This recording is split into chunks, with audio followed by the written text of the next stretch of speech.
யார் இந்த கென்டன்? பென்னுக்கும் காய் கிரீனுக்கும் பிறந்த பையன் தான் அந்த கென்டன். இவன் நீங்க பென் கிளாசிக்கல முதல்ல பார்த்திருப்பீங்க கென்டன்ங்கிற ஃபில்லர் எபிசோட்ல.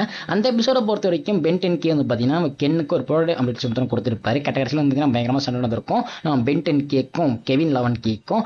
அதுக்கப்புறம் வந்து பார்த்தீங்கன்னா அந்த கென்டன் நீங்கள் வேறு எங்கேயும் தான் பார்த்துருக்க மாட்டீங்க. ஏலியன் ஃபோர்ஸ்லையும் சரி அல்டிமேட் இல்லையும் சரி. அதுக்கு பதிலாக வந்து பார்த்தீங்கன்னா நாமினஸில் புதுசாக ஒரு கென்டன் வந்து தான் பார்த்துருப்பீங்க. அதுக்கான காரணம் என்னன்னு கேட்டீங்கன்னா பிரைம் பென் எப்போனா பென் 10K பார்க்குறாரோ பென் 10K எப்போனா பிரைம் பெண்ணை பார்க்குறாரோ ஒரு நிமிஷம் ரெண்டுமே ஒன்று தான். இவங்க ரெண்டு பேரும் எப்போனா பார்க்குறாங்களோ அப்போனா வந்து பார்த்தீங்கன்னா டைம் லைன் புதுசாக தான் கிரியேட் ஆகும். அந்த வகையில் வந்து பார்த்தீங்கன்னா அந்த டைம் லைன் வந்து பார்த்தீங்கன்னா அப்படியே போயிடும். அதை கண்டுக்காம விட்டாங்க. அதுக்கு பதிலாக பார்த்தீங்கன்னா பென்டன் காம்பினேஷன் பொறுத்த வரைக்கும் பயாமெட்ரிக்ஸ் இருக்கிற பெண்ணோட பையன் தான் நம்ம கென்டனை வந்து காமிச்சிருப்பாங்க.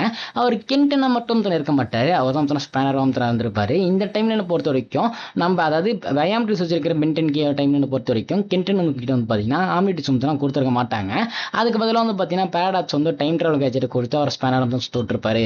அதுக்கப்புறம் வந்து பார்த்தீங்கன்னா கென்டன் ஸ்பேனரா மாதிரி பிரைம் பெனுக்கும் ஃபியூச்சர் பெனுக்கும் வந்துன்னா பயங்கரமாக உதவினும் தர பண்ணியிருப்பாரு. இன்னும் நீங்கள் கென்டனை பற்றி தெரிஞ்சுக்கணும்னு நினச்சிங்கன்னா ஒரு லிங்க் பாருங்க, கிளிக் பண்ணி பாருங்க, ஃபுல் எக்ஸ்பிளைன் பண்ணி போட்டுருங்க.